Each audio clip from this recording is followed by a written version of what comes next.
Warning, there will be some spoilers for the episode discussed in this video. If you haven't already, please go and watch it before you watch the rest of this review. Hello everyone and welcome to another video.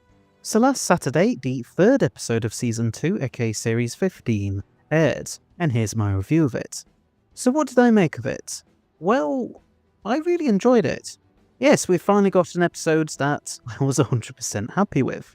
So happy with, in fact, that I don't really have anything even the slightest bit negative to say about it.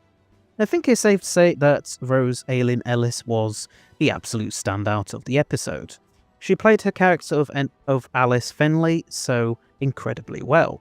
Alice was a very sympathetic character on the whole, but there was also that unease to Aileen Ellis's performance that had you wondering if there was more to Alice than meets the eye, and whether she might be keeping a secret from the other characters. Rose Aileen Ellis just played both of those aspects with such an incredible amount of skill and talent. And it was nice that, as a deaf person herself, she got to play a deaf character, and for us to see how the other characters use subtitles to communicate with her, and a doctor uses sign language. So yes, she was a deaf character, and it was brought up, and something the other characters had to bear in mind, but there was much more to a character than that. So I personally think it came across as pretty well-handled representation. I'm finding out in Unleashed how Aileen Ellis had some input in terms of how the script dealt with deafness, and then how Ncuti Gatwa managed to learn sign language very quickly to the point where Rose Aileen Ellis was really impressed by it. Was really good to see. And the Ncuti bits in particular felt kinda wholesome and sweet.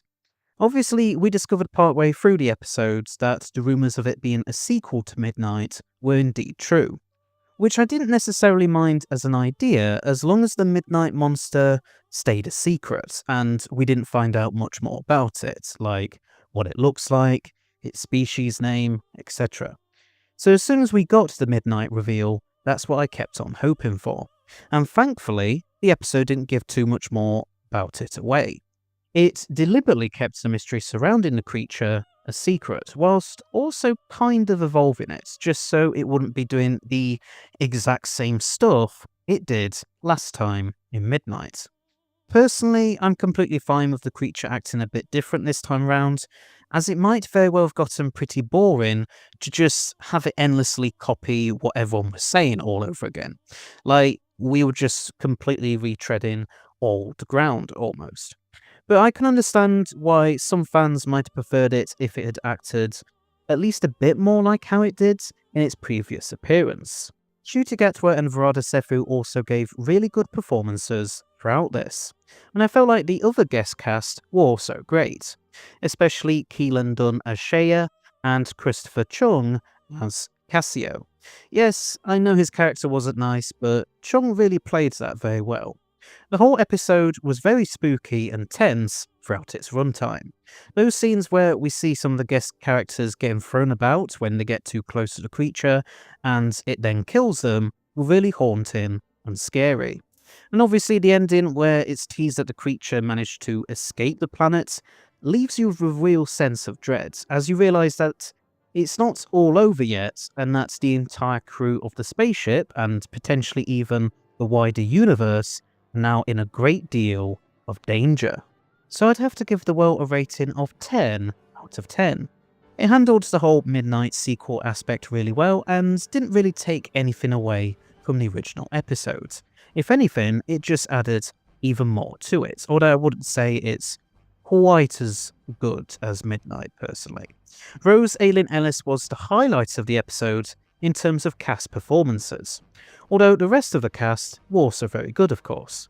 I loved how incredibly atmospheric and uneasy the episode was as a whole, even right down to the ending, where we're left with the sense that the carnage hasn't come to an end just yet.